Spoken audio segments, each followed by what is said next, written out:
Rocky ने Africa को कैसे अपना बनाया, किन डीलर्स के साथ डील की रॉकी ने और केजीएफ से लोगों को क्यों बुलाया गया। नमस्कार दोस्तों, मैं स्वाति और बॉलीग्राज स्टूडियो के यूट्यूब चैनल पर आप सभी का बहुत स्वागत है। कैसे हैं आप लोग? मुझे यकीन है कि अच्छे होंगे और अच्छा होना भी चाहिए। तो दोस्तों, लास्ट वीडियो में मैंने आपको बताया था कि कैसे रॉकी अफ्रीका पहुंच जाता है। अब अफ्रीका पहुंचने के पीछे जो उसका मकसद है, उसका काम है उसे पूरा करना। अब जब रॉकी अफ्रीका पहुंचता है तो उसे कासिम चाचा जहाज में खड़े मुस्कुराते हुए दिखाई देते हैं, जो रॉकी को आता देख काफी मन मुस्कुरा रहे हैं। तो रॉकी पूछता है, ठीक हो चाचा? जिसके जवाब में चाचा कहते हैं, हाँ मैं तो ठीक हूँ, पर तू ये बता कि ये सब कब तक चलेगा। जिस पर रॉकी कहता है कि तुम तो जानते हो चाचा, मैं एक मकसद पूरा करने आया हूँ और जब तक वो मकसद पूरा नहीं हो जाता मैं नहीं रुक सकता। और ऐसा कहकर वो अपना चश्मा लगाकर अपने जहाज में जाकर बैठ जाता है। अब इसके बाद चाचा भी रॉकी के पीछे पीछे उस जहाज में अंदर जाते हैं और रॉकी को अफ्रीका का एक नक्शा दिखाते हैं। उसे बताते हैं कि तुझे यहाँ से अंदर जाना है और तुझे यहाँ 1-2 सैनिक मिलेंगे जो उस जगह की रक्षा कर रहे हैं जहाँ पर तुझे रहना है। चाचा बताते हैं कि सारे इंतजाम हो चुके हैं, तेरे लिए एक प्राइवेट बंगला है और जहाँ पर एक पब भी है और जहाँ 2-3 वीआईपी ही आते जाते हैं, पर तुझे फिर भी ध्यान रखना और सुरक्षित रहना जरूरी है। अब इसके बाद दिखाया जाता है कि रॉकी अपने पैर पर पैर रखता है और ट्रांजिशन हो जाती है और वो उसी जगह पर पहुंच जाता है जिसके बारे में बात हो रही थी। काश ऐसा मेरे साथ भी होता ना, कि जो मैं बोलती, जिस जगह की बात करती, मैं वहां पहुंच जाती।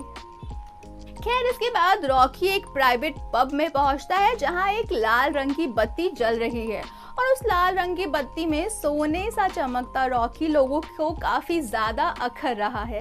वहां पर टेबल पर 2 लोग बैठे हुए हैं जो काफी देर से रॉकी को घूर घूर कर देख रहे हैं और कुछ देर के बाद वो आपस में बात करना शुरू कर देते हैं। अब उनमें से एक व्यक्ति कहता है कि मैं जहाजों का डीलर हूँ, तो दूसरा कहता है कि मैं सोने में डीलिंग करता हूँ, और इसके बाद दोनों अपनी ड्रिंक्स पीने लग जाते हैं। अब रॉकी भी एक ड्रिंक ऑर्डर करता है और कासिम चाचा को फोन कर कहता है कि काम हो गया है, आप आ जाइए। अब कासिम चाचा फिर वहीं आते हैं जहां रॉकी को छोड़कर गए थे। कासिम चाचा के आने के बाद रॉकी एक सिगार निकालता है और कुर्सी पर बैठ जाता है।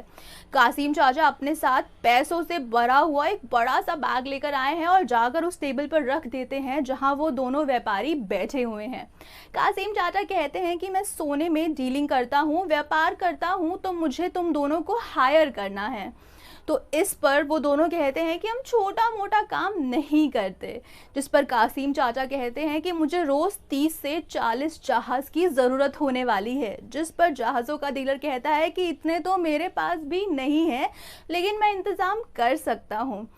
और जो सोने का व्यापारी है वो कुछ नहीं बोलता। तो कासिम चाचा उस व्यक्ति को जो जहाज़ों की डीलिंग करता है 200 करोड़ रुपए देकर डील फाइनल कर लेता है और वो जहाज़ों का डीलर भी रॉकी की गैंग का आदमी बन जाता है, क्योंकि उसे बहुत सारे पैसे मिल रहे होते हैं। थोड़ी देर बाद कासिम चाचा फिर उसी पब में आते हैं जहां वो पहली बार रॉकी उस जहाज डीलर और सोने के व्यापारी से मिले थे। अब इस बार वो सोने के व्यापारी को एक ऑफर पेश करते हैं और कहते हैं कि मैं चाहता हूं कि तुम सारा का सारा माल मुझसे खरीदो और आगे भी मैं ही बेचूंगा। तो इस पर सोने वाला व्यापारी कहता है कि अगर तुमसे कच्चा माल लूं और तुम ही आगे बेचोगे तो इसमें मेरा क्या फायदा। जिस पर कासिम चाचा कहते हैं कि मैं अभी अफ्रीका में नया आया हूँ, मुझे सोने के व्यापार के बारे में ज़्यादा नॉलेज नहीं है, मुझे नहीं पता कि किसे सामान बेचना है, कौन से व्यापारी काम के हैं, तो मैं चाहता हूं कि तुम माल हमसे खरीदो और आगे बेचो और इसके एवज में मैं तुम्हें 20% कम की दर पर सोना दूंगा, ताकि तुम्हें सीधा सीधा 20% का फायदा हो और मुझे भी ज़्यादा यहाँ वहाँ हाथ पैर ना मारने पड़े। अब 20% के फायदे की बात सुनकर सोने का व्यापारी भी काम करने को तैयार हो जाता है। अब उस पब में अफ्रीका के छोटे छोटे डीलर्स का आना जाना लगा रहता है। रॉकी खुद तो कुछ काम नहीं करता, सब काम कासिम चाचा से ही कराता है और ऐसे कर कर धीरे धीरे अफ्रीका के गोल्ड बिजनेस में अपने पैर पसारने लगता है। सारे के सारे छोटे छोटे डीलर्स रॉकी के साथ हाथ मिला लेते हैं क्योंकि वहां पर मुनाफे का सौदा होता है। ऐसे में जब सारी की सारी डीलिंग छोटे छोटे डीलर से होने लग जाती है बजाय कि बड़े व्यापारी से, तो उस व्यापारी को लगता है कि ये कौन आ गया है मेरी जगह लेने। ऐसे में वो बहुत कोशिश करता है, बहुत लोगों से पूछता है कि आखिर कौन है वो व्यक्ति जिसने मेरा सारा धंधा चौपट कर दिया है। तब उसे बस एक ही नाम सुनाई देता है, वो है रॉकी। अब वो व्यक्ति सोचता है कि आखिर ये रॉकी कौन है जिसने मेरा सारा धंधा खत्म कर दिया है, जो मेरी इजाज़त के बिना गोल्ड का व्यापार अफ्रीका में कर रहा है।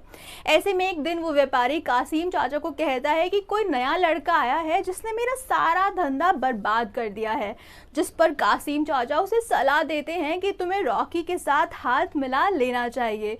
जिस पर वो व्यापारी कहता है कि मैं यहाँ का सबसे बड़ा व्यापारी हूँ, कोई मेरी इजाज़त के बिना यहाँ कुछ नहीं कर सकता और कोई मुझसे टकराएगा तो वो कुचल दिया जाएगा। तुम एक काम करो कि तुम पता लगाओ कि आखिर ये रॉकी है कौन। जिस पर कासिम चाचा कहते हैं कि रॉकी बस उन्हीं से मिलता है जिनके साथ व्यापार करता है। तो वो व्यापारी पूछता है कि तुम्हें ये सब कैसे पता। जिस पर कासिम चाचा कहते हैं कि मैं भी रॉकी के साथ ही काम करता हूँ। और तभी एंट्री होती है हमारे रॉकी की, जिसके एक हाथ में सिगार है और दूसरे हाथ में एक सूटकेस है और वो चुपचाप आकर वहां पड़ी एक कुर्सी पर बैठ जाता है। तो व्यापारी पूछता है कि तू है रॉकी। जिस पर रॉकी अपने पैर पर पैर रखकर कहता है कि मैं फालतू बकवास नहीं करता और सोने के मामले में कभी झुकता नहीं हूँ। ऐसे में वो कासिम चाचा की तरफ इशारा कर कर कहता है और कासिम चाचा वो सूटकेस उस व्यापारी के हाथ में रख देते हैं। रॉकी कहता है बिजनेस ऑफर फॉर यू और अपनी बंदूक निकालता है और कहता है या तो प्यार से मान जाओ या चुपचाप अफ्रीका छोड़ दो। अब रॉकी कहता है कि जहां रॉकी जाता है वहां मौजूद सब कुछ रॉकी का हो जाता है, तो अब तुम प्यार से मानो या जबरदस्ती से, फैसला तुम्हारा है। ऐसे में डीलर का फोन बजता है और दूसरी तरफ वाला व्यक्ति कहता है कि उनके अफ्रीका से बाहर जाने वाले जहाज़ों को रोक लिया गया है क्योंकि पूरे के पूरे अरब सागर में रॉकी का कब्जा हो गया है। क्योंकि जो उसका जहाज़ डीलर था, रॉकी ने उसको इतने सारे पैसे दे दिए कि अब वहां पर रॉकी के खिलाफ कोई भी जहाज नहीं खड़ा हो सकता। और अगर किसी को भी अरब सागर का इस्तेमाल करना है तो उसे रॉकी को सलाम ठोकना ही पड़ेगा। अब रॉकी पूरे के पूरे सागर का महाराजा बन चुका है और इस तरह से रॉकी को अब ये पता लगता रहेगा कि उस समंदर में कोई भी अवैध काम हो रहा है और अगर हो रहा है तो कौन कर रहा है। ऐसे में अब उस व्यापारी के पास कोई और चारा नहीं बचता है और उसे रॉकी से हाथ मिलाना पड़ता है। अब आगे जाकर रॉकी को लगता है कि उसने सारे छोटे बड़े डीलर्स को अपने अंडर काम कराना शुरू कर दिया है, लेकिन उसे सोने की ज़रूरत फिर भी है और वो फाइनलाइज करता है कॉन्गो शहर को, जिसके किनारे पर किबादी नदी बह रही है। वहाँ पहले से एक बड़ा सा गड्ढा खोदा जा चुका है जहाँ पहले से ही सोने की खुदाई चल रही है और अफ्रीका का वैसे भी इतिहास सोने के मामले में काफ़ी अच्छा रहा है, तो उसे उम्मीद है कि उसे सोना आसानी से मिल जाएगा, लेकिन ऐसा होता नहीं है। दोस्तों, काफ़ी खुदाई के बाद भी उनके हाथ कुछ नहीं लगता। ऐसे में रॉकी एक शिप को इंडिया भेजता है और वहाँ कहा जाता है कि छोटे बच्चे, महिलाएं और बुजुर्ग को छोड़कर सब इस जहाज़ में बैठकर यहाँ अफ्रीका आ जाए। सब लोग वहाँ पहुँचते हैं और वहाँ पर फिर से खुदाई काफ़ी ज़ोर शोर से शुरू हो जाती है, लेकिन 4-5 दिन खुदाई करने के बाद भी उनके हाथ में कुछ नहीं लगता और वो लोग काफ़ी ज़्यादा निराश हो जाते हैं। अब ऐसे में रॉकी खुद हथौड़ा उठाता है और खुदाई करना शुरू कर देता है और 5वें दिन उन्हें पहली बार सोने के दर्शन होते हैं और इस तरीके से वहाँ पर खुदाई कर कर वो बहुत सारा सोना पा लेते हैं।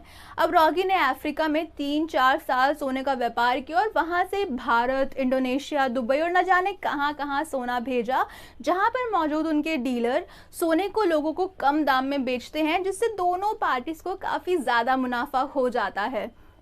अब जैसे जैसे रॉकी का व्यापार बढ़ रहा है वैसे वैसे उसके दुश्मन भी काफ़ी ज़्यादा बढ़ रहे हैं और ऐसे ही कोई दुश्मन उसकी शिकायत भी कर देते हैं। अब क्या होगा उस शिकायत का नतीजा? क्या रॉकी का बिजनेस यहाँ रुक जाएगा या रॉकी और करेगा एक्सपैंड? ये सब जानने के लिए आपको अगली वीडियो का इंतजार करना पड़ेगा और मुझे उम्मीद है कि आपको ये वीडियो पसंद आई होगी। अगर आई तो वीडियो को लाइक ज़रूर कर दीजिएगा, शेयर कर दीजिएगा और कमेंट कीजिएगा कि आप कितने एक्साइटेड है आगे की कहानी जानने के लिए। मैं आपसे मिलूंगी नेक्स्ट वीडियो में, तब तक के लिए अपना ख्याल रखें और सिनेमा देखते रहें। नमस्ते।